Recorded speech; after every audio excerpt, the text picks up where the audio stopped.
하나님의 말씀 같이 보겠습니다. 사도행전 15장 4절부터 7절의 말씀을 같이 교독하겠습니다.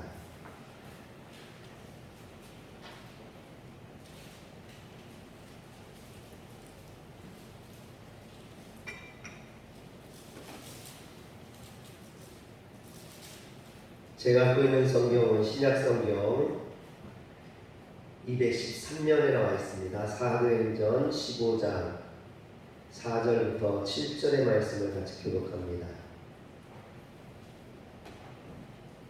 예루살렘에 이르러 교회와 사도와 장로들에게 영접을 받고 하나님이 자기들과 함께 계셔 행하신 모든 일을 말하매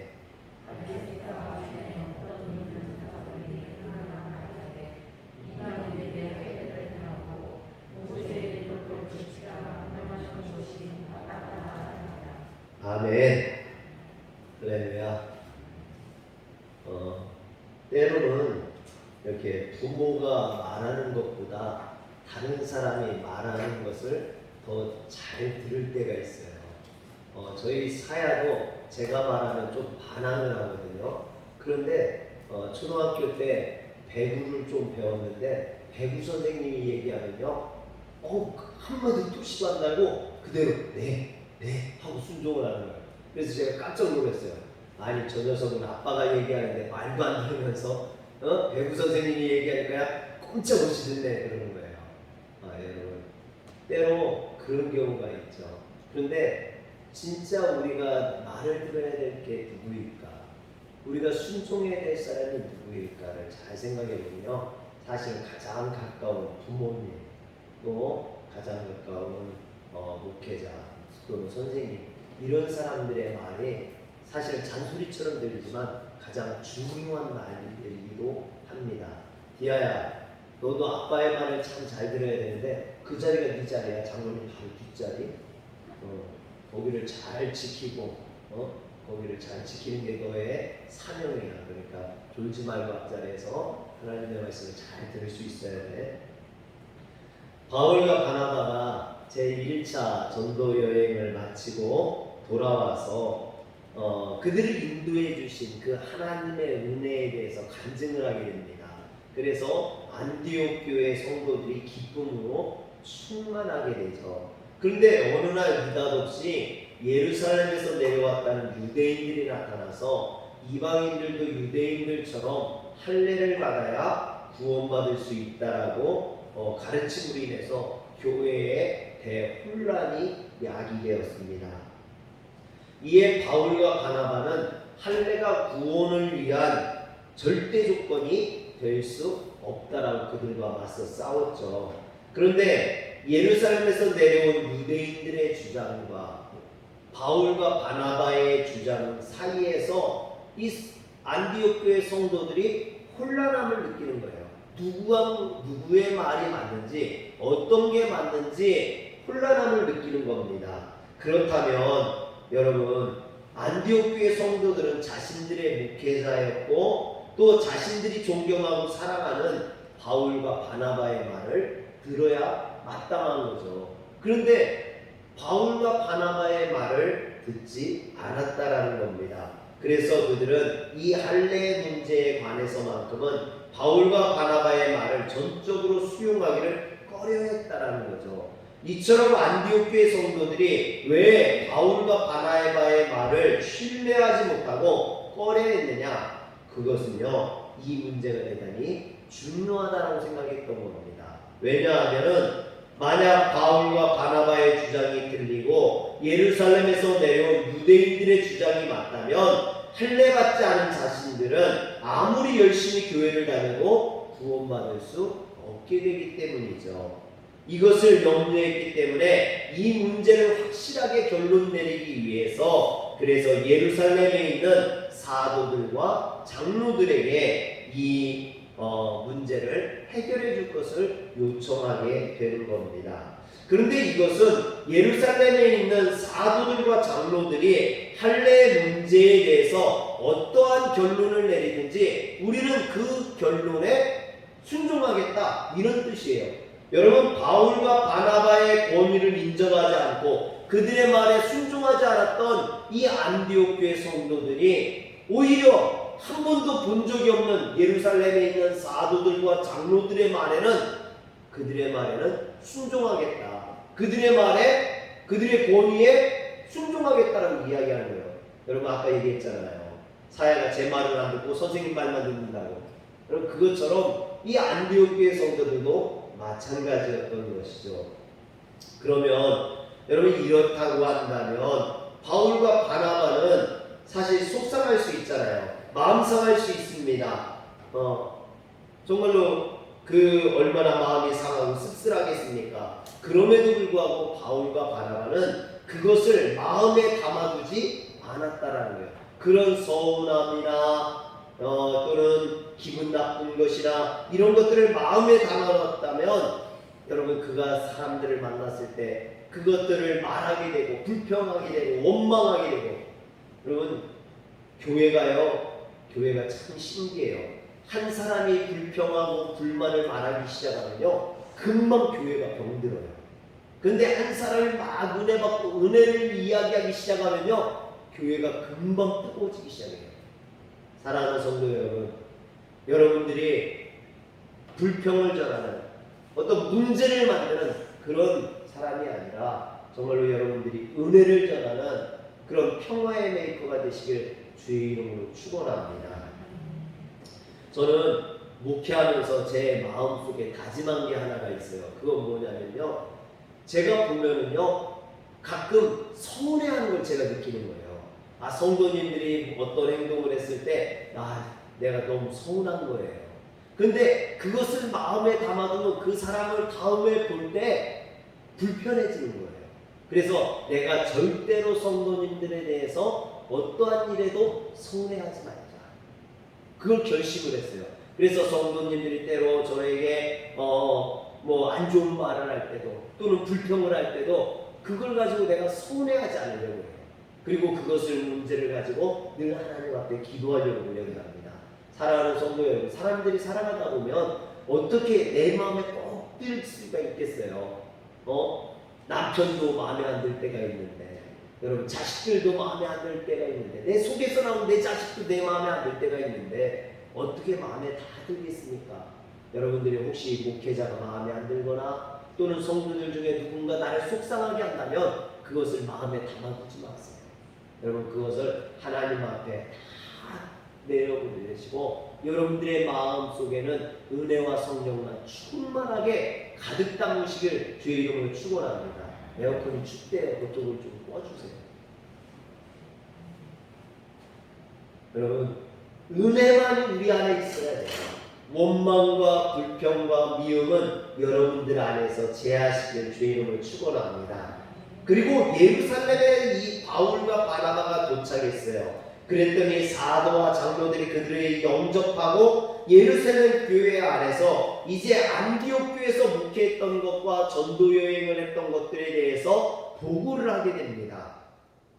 여기서 바울과 바나바의 보고는 사도행전 14장 27절의 말씀과 같았을 거예요. 사도행전 14장 27절 다 같이 한번 읽어보겠습니다. 시작. 그들이 이르러 교회를 모아 하나님이 함께 행하신 모든 일과 이방인들에게 믿음의 문을 여신 것을 보고하고, 아마 이런 똑같은 보고를 예루살렘에 가서도 했을 거예요. 그런데 오늘 말씀 오전에 보니까 바리새파 중에 어떤 믿는 사람들이 일어나 말하되 그랬어요. 여기에서 일어나로 번역된 말은 엑사네스테삼이라는 말인데 벌떡 일어나다라는 의미로 돌발적인 어떤 행동을 의미합니다. 부정적인 의미를 나타내요. 즉 바울이 지금 예루살렘 모 교회에서 자신이 안디옥 교회에서 목회했던 것과 그리고 전도여행에 가서 하나님이 그들을 인도하시고 이방인들에게 복음을 전한 것들에 대해서 막 은혜의 간증을 하고 있는데 어떤 사람들이 일어나서 바울이 설교를 하는데 방해를 했다라는 거예요. 제가 예전에 예산에 있을 때 어떤 성도님이 있었냐면요. 제가 설교를 막 하면은 중간에 막 손을 들고 질문을 해요. 아, 목사님, 막 말을 해요. 근데 그 질문이 설교하고 아무런 관련도 없는 걸 막 질문을 해요. 그러면은 좀 대답해 주기도 뭐하고 안 해주기도 뭐하고 안 해주면 또 삐져요. 그래서 좀 권사님 말씀을 전할 때는 자꾸 끊어지니까 좀 가만히 좀 계셔요. 그래도 계속해서 질문을 하는 거예요. 여러분, 지금 바울이 은혜의 간증을 막 하고 성도들이 은혜 받고 있는데 어떤 사람들이 막 일어나가지고 벌떡 일어나가지고 막 바울한테 큰 소리 치고 야단치고 막 뭐라고 하는 거예요. 그들이 뭐라고 하느냐? 그들은요, 이방인들도 할례를 시행하고 모세의 율법을 지켜야 된다라고 이야기했다라는 것입니다. 지금 분위기가 은혜스러운 분위기로 가다가 확 꺾여버린 거예요. 그런데 이렇게 벌떡 일어난 사람들이 한 사람이 아니라 여러 사람이었다라는 거죠. 5절에 보니까 바리새파 중에 어떤 믿는 사람들이 했어요. 복수형을 쓰고 있죠. 이처럼 여러 사람들이라는 거죠. 그들이 누구냐? 유대교 바리새파에 속한 유대인들 여럿이 일어나서 바울의 말을 끊고 이방인들에게도 할례를 행하고 모세의 율법을 지키게 해야 되지 그게 무슨 짓이냐? 라고 항의를 했다라는 것입니다. 소리쳤다라는 거예요. 예루살렘 교회에서 선교 복음을 하던 바울과 바나바가 여러분은 얼마나 당황하고 놀랐겠습니까? 이것은 매너 없는 행동이죠. 여러분, 그런데 바울과 바나바는 예루살렘에서 내려온 몇 사람이 안디옥 교회에서 이런 주장을 해서 지금 안디옥 교회가 혼란 가운데 있어서 그 문제를 해결하고자 예루살렘에 왔어요. 근데 예루살렘 모교회 안에서도 그런 주장을 하는 사람들이 실제로 있었던 거예요. 그 얘기는 뭡니까? 초대교회 안에 이처럼 예수 그리스도의 복음을 제대로 이해하지 못한 사람들이 있었다라는 겁니다. 교회 안에 이처럼 하나님의 은혜, 복음을 제대로 이해하지 못한 사람들이 꼭 문제를 만들고 있다라는 거죠. 그래서 예루살렘 교회 또한 이런 논쟁이 휘말려서 지금 평지부파를 일으킬 수 있는 그런 상황에 빠진 겁니다. 그런데 6절에 보니까 사태의 심각성을 깨달은 사도들과 장로들이 이 일을 의논하기 위해서 모였다 그랬습니다. 여기에 모이다로 번역된 시나고라는 말은 함께 모이다라는 의미입니다. 즉 사도들과 장로들만 모인 것이 아니라 사도와 장로는 물론이거니와 이와 관련된 모든 사람들을 불러 모았다라는 거예요. 그래서 12절에 보니까 그 회의에 참석한 사람들을 온 무리라고 말하고 있고요. 그리고 이 회의를 가리켜서 제1차 예루살렘 공회라고 부릅니다. 기독교 역사에 있어서 교리적인 문제를 가지고 처음으로 최초로 모였던 회의였다라는 것입니다. 그리고 이 회의에서 7절에 보니까 많은 변론이 있었다는 거예요. 할례를 받아야 된다. 한쪽에서는 할례를 받지 않아도 된다. 은혜로 구원받는 건지 할례로 구원받는 게 아니다. 아니다. 우리는 모세 율법을 지키는 자로서 할례를 받아야 된다. 이렇게 두 논쟁이 계속해서 싸우고 논쟁이 심화됐다라는 거죠. 즉 할례를 지지하는 사람들과 반대하는 사람들 간에 오랜 기간 격렬한 논쟁이 벌어졌다라는 것입니다. 즉 1차 예루살렘 공의회는 참가자 누구나 누구의 제재도 받지 않고 자유롭게 발언할 수 있는 그런 민주적인 회의였던 것입니다. 그런데 7절에 보니까 많은 변론이 있은 후에 베드로가 일어나 말하되 그랬어요. 여러분, 변론이 점점 심해지고 이대로 놔두다가는 교회가 평지풍파가 일어나고 서로 갈라서고 나누고 싸우는 일들이 벌어질 것 같으니까 이제 사도들의 수장격인 예수님의 수제자였던 베드로가 일어나서 말했다라는 거예요. 여러분, 그런데 보니까 아까 5절에서도 일어나가 있었잖아요. 바리새인들, 유대교 바리새인들, 유대인 바리새인들 중에 그리스도인 된 사람들이 일어나서 벌떡 일어나서 항의하면서 싸웠다. 앵라세 스테산 돌발적으로 일어나서 그들은 바울의 증언이 끝나기도 전에 바울에게 소리 지르면서 벌떡 일어나서 말했다라는 거죠. 그런데 지금 7절에 일어나는 우리나라 말로는 같은 일어나라는 말인데 원어로 보면 달라요. 7절에 일어나는 아니스테미라는 말로써 조용히 일어나다라는 뜻이에요. 아까 5절에 벌떡 일어나다, 큰 소리 치면서 일어나다, 싸우듯이 일어나다, 이런 일어나는 것이 아니라 지금 베드로는 조용히 일어났다라는 것입니다. 베드로는 바리새파 출신 유대인들처럼 무례하게 누구의 말을 끊고 느닷없이 벌떡 일어나서 큰 소리친 게 아니라는 거죠. 그는 오랜 기간 동안 이방인에 대한 할례를 지지하는 사람들과 반대하는 사람들의 주장을 끝까지 잘 들었다라는 겁니다. 그리고 더 이상 발언할 사람이 없는 것을 확인하고 그제서야 비로소 일어나서 자신의 의견을 피력하기 시작했다라는 겁니다. 베드로는 바울과 바나바의 말을 일방적으로 끊고 벌떡 일어나 소리 질렀던 바리새파 유대인들과 차원이 다른 어떤 고상한 인품을 지금 보여주고 있는 거죠. 물론 지식적이나 세상적인 위신으로 봤을 때는 바리새인들이 더 높습니다. 그러나 지금 교회 안에서 행해지고 있는 이런 인품과 품격은 베드로가 훨씬 더 고상함을 보여주고 있다라는 것이죠. 여러분, 이것이 신앙의 인품이에요. 사랑하는 성도 여러분, 여러분들이 교회 안에서 행할 때 여러분들의 삶에, 여러분들의 신앙에 이런 품격이 있으시기를 주의 이름으로 축원합니다. 베드로는 사도로서 또 사도의 우두머리로서 인품과 품격을 가지고 교회의 문제를 해결하고자 했다는 거죠. 큰 소리치고 싸우듯이 그렇게 문제를 해결하지 않았다라는 겁니다. 여러분, 이 공식적인 회의를 소집한 게 누구입니까? 사도들이었습니다. 사도들은 안디옥 교회의 할례 문제를 해결하기 위해 모든 사도들과 장로들과 성도들을 모으고 이 문제를 논의했습니다. 자신들이 사도라고 자신들의 생각대로 독단적으로 마음대로 결정하지 않았다라는 거죠. 여러분, 이게 중요해요. 교회의 문제는요, 목회자 혼자 독단적으로 하는 게 아닙니다. 장로님 혼자 독단적으로 하는 게 아니에요. 여러분, 교회의 일은 다 같이 상의해서 회의를 거쳐서 민주적으로 행할 수 있어야 되는 줄 믿으시길 바랍니다. 저는 여기서 사도들의 권위를 봅니다.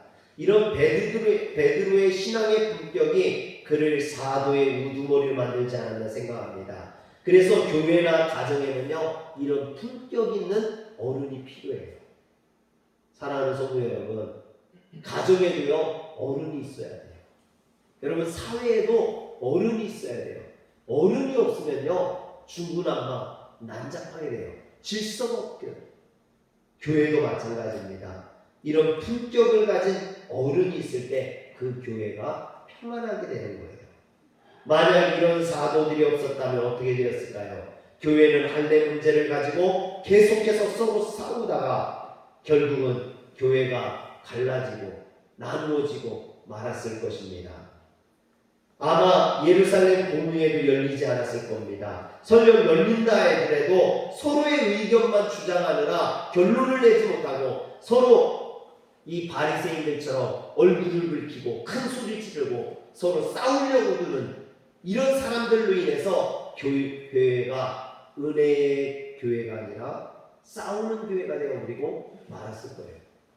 사랑하는 성도 여러분, 오늘날 너무나 많은 교회들이 이런 바리새인들로 인해서 교회가 싸움판이 되어버리고 말아요. 은혜는 사라지고 사랑은 없고 서로의 의견만, 자신들의 입장만 주장하는 그런 교회는 서로 다투다가 헤어지게 됩니다. 그러나 여러분, 믿음의 어른, 품격 있는 어른이 있을 때 그 교회를 하나로 모을 수 있는 거죠. 사도들이 회의를 소집했고 주도했으며 사도들이 결론을 내렸기 때문에 그 결론을 교회들이 받아들이고 따르게 된 겁니다. 이는 초대교회가 사도의 권위를 인정했을 뿐만 아니라 그들의 권위에 순종했다는 의미가 됩니다. 이처럼 사도들은 겸손과 품격으로 권위 있게 행동했고 성도들은 그런 사도들의 권위를 인정하고 순종했다는 것입니다. 그런데 여러분, 사실 사도들이 누굽니까? 이 사도들, 그들은요 갈릴리 촌구석에서 고기 잡던 어부들에 불과했습니다. 대학 문턱에도 못 가본 무식하고 못 배운 자들이었습니다. 그렇다고 로마 총독과 같은 권력이 있었느냐? 그렇지도 않습니다. 유대 종교 지도자들처럼 해박한 지식이 있었느냐? 그렇지도 않습니다. 예루살렘의 거상들처럼 많은 돈을 가지고 있었느냐? 그렇지도 않아요. 여러분, 이처럼 그들은 지닌 것이 아무것도 없는 갈릴리의 무식한 빈민 출신 어부들에 불과했습니다. 세상적인 관점에서는 그들이 존귀함도 없고 그들이 귀함을 받을 아무런 이유가 없다라는 거예요. 보잘것없는 존재에 불과합니다. 그럼에도 불구하고 예루살렘 모교회가 그들을 존중했어요. 그들의 인격과 품격을 존중했었습니다. 그들의 사도들로 대접했어요. 예루살렘 교회뿐만 아니라 안디옥 교회도 그들의 사도성을 의심하지 않고 인정했습니다. 여러분, 왜 그랬을까요?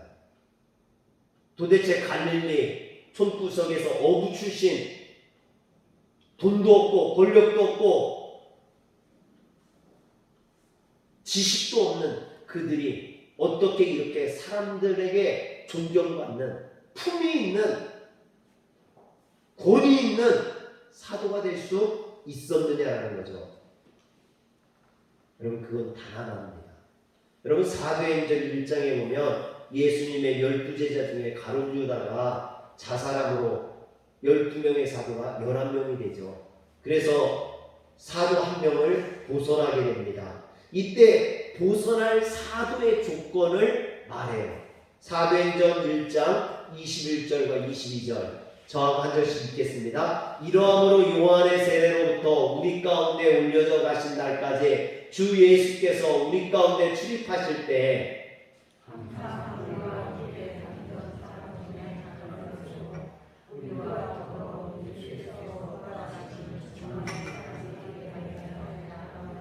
아멘. 지금 사도를 새로 한 명을 뽑는데요. 그 조건이 뭐냐? 그 조건은 단 하나예요. 예수님이 세례를 베풀 때부터 십자가에 못 박혀 돌아가시고 부활하셔서 승천하실 때까지 함께 하는 사람. 다른 게 아니에요. 지식 있는 사람이냐, 돈 있는 사람이냐, 권력 있는 사람이냐, 그게 아니라는 거죠. 사도의 조건은 주님과 함께 하는 사람. 할렐루야. 여러분, 교회에 어떤 사람이 교회 지도자가 되어야 될까요? 주님과 함께하는 사람입니다. 무슨 대학 교수, 회사 사장 이런 사람이 아니라는 거예요. 늘 주님과 동행하는 사람. 여기 보면 사도로 보선될 수 있는 사람의 조건은 학력이나 경력이나 혹은 재산 상태가 아니었다라는 것입니다. 조건은 단 하나. 이 땅에 오신 예수 그리스도께서 세례 요한에게 세례를 받으심으로 공생애를 시작하실 때부터 십자가의 고난과 죽음을 거쳐 부활 승천하실 때까지 주님과 함께 있었던 사람이어야 한다라는 것입니다. 한마디로 주님과 생사고락을 함께한 사람, 이런 사람을 초대교회의 사도로 인정하고 그 권위를 주고 그 권위에 순복했다라는 것이죠. 여러분, 예수님의 12제자는 예수님의 갈릴리 공생에서부터 시작해서 주님과 함께 했습니다. 생사고락을 같이 했죠. 먹고 마시고 자고 같이 했습니다. 예수님이 십자가에 못 박혀 죽으시고 부활하실 때, 승천하실 때 함께 했습니다. 한마디로 그들은 주님과 함께 했다라는 겁니다. 사도는 늘 주님과 함께하는 사람이어야 합니다. 여기에서 사도들의 권위가 나오고 그들의 능력이 나옵니다. 즉 사도들의 권위는, 그들의 지식이나 권위는 다른 데서 나오는 게 아니라는 거예요. 주님으로부터 위임된 권위라는 거죠. 할렐루야. 여러분, 여기 있는 목회자에게 무슨 권위가 있겠습니까? 아무것도 없어요. 단지 주님의 권위밖에 없습니다. 할렐루야. 여러분, 예루살렘 교회 너도 나도 일어나서 큰 소리치고 자기의 주장을 말하고 교회가 혼란스럽고 풍지박산 날 수 있는 그런 상황이었습니다.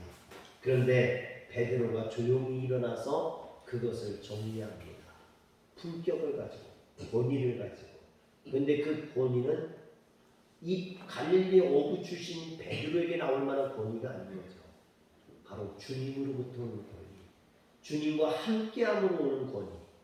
사랑하는 성도 여러분, 오늘 우리 화련교회에 그런 목회자가 세워져야 되고요, 그런 장로님들이 세워져서 이 교회가 세상의 풍지평가로부터 보호받고 올바른 길로 갈 수 있어야 될 줄 믿으시길 바랍니다. 또한 여러분들이 그런 하나님의 은혜와 권위를 가지고 가정을 이끄셔서 여러분들의 가정이 하나님의 은혜로 충만한 가정들 되시길 주의 이름으로 축원합니다. 모든 세상적인 문제로부터 구원받을 수 있는 여러분들 되시길 주의 이름으로 축원합니다. 기도하겠습니다. 전능하신 하나님, 우리의 권위가 세상적인 권위가 아니라 주님으로부터 오는 권위라는 것을 잊지 않게 하여 주시옵소서. 교회 안에 여러 가지 문제가 있을 수 있고 서로의 의견이 다를 수 있습니다. 하나님께서 지혜를 주시고 품격을 주시고 권위를 주셔서 그 모든 문제를 해결하고 나아갈 수 있도록 아버지 하나님, 우리에게 지혜를 더하여 주시옵소서. 우리 화련교회가 더욱더 부흥하고 하나님이 기뻐하시는 교회가 될 수 있도록 하나님 인도하여 주시옵소서. 우리 주 예수님의 이름으로 기도합니다. 아멘.